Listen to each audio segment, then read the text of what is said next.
Check. Hindi ka dapat maging mabait kung gusto mong magustuhan ka ng babae. Yo guys, this is Joms. Welcome to my YouTube channel. And I guess mas magiging active na ako dito and hopefully mabigyan ko rin ng value. And ang pag-uusapan natin today is about why being a nice guy can make you seem needy and unattractive. So first, ano ba yung nice guy? Nice guy, ito yung masyado kang mabait.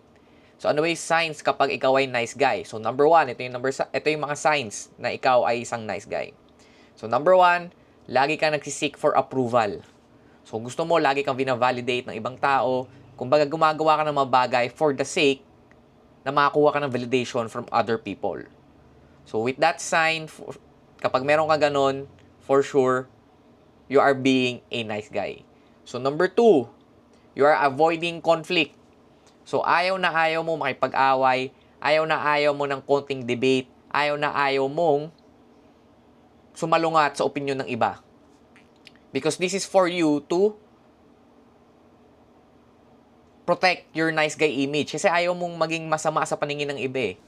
So ang gagawin mo na lang is you will always agree kahit na hindi ka naman agree sa mga tao. For example, may opinion tong isang tao na to. And then mag-a-agree ka na lang sa kanya for the sake na maprotektahan yung identity mo na nice guy ka. So number three sign na ikaw ay isang nice guy is you are starting to lose interest. So dahil you are trying to please people sa paligid mo, nawawalan ka na ng interest sa mga gusto mo talaga. Kasi you are trying to please other people. Kumbaga nabubuhay ka para sa kapakanan ng ibang tao. So yung pansarili mo is nakakalimutan mo na. So you start losing interest sa mga hobbies mo, sa mga gusto mong gawin during your downtime. Now, so bakit ba importante na hindi tayo maging nice guy o importante na mapalitan natin yung identity na to? So number one, ang benefit nito is you will attract more authentic connections. Dahil nga hindi ka nagtatago sa maskara ng pagiging nice guy, you are being authentic. Kumbaga true to yourself. Kumbaga hindi mo siya ginagawa. For example, meron kang ginawa na isang bagay para sa isang tao. Hindi mo siya ginawa for the sake na meron kang agenda or para meron kang makuha ka sa kanya. For example, bibigyan kita ng pagkain ngayon para kapag niligawan kita is sasagutin mo ko. Hindi ganon. So basically, you are very genuine and very authentic. So kapag ganon ka, for sure, mas makaka-build ka ng genuine confidence. Number two is you will attract high-value partners. And number three, you will create meaningful relationship. This is because naging authentic ka, naging true to yourself ka, and you are not hiding being a nice guy.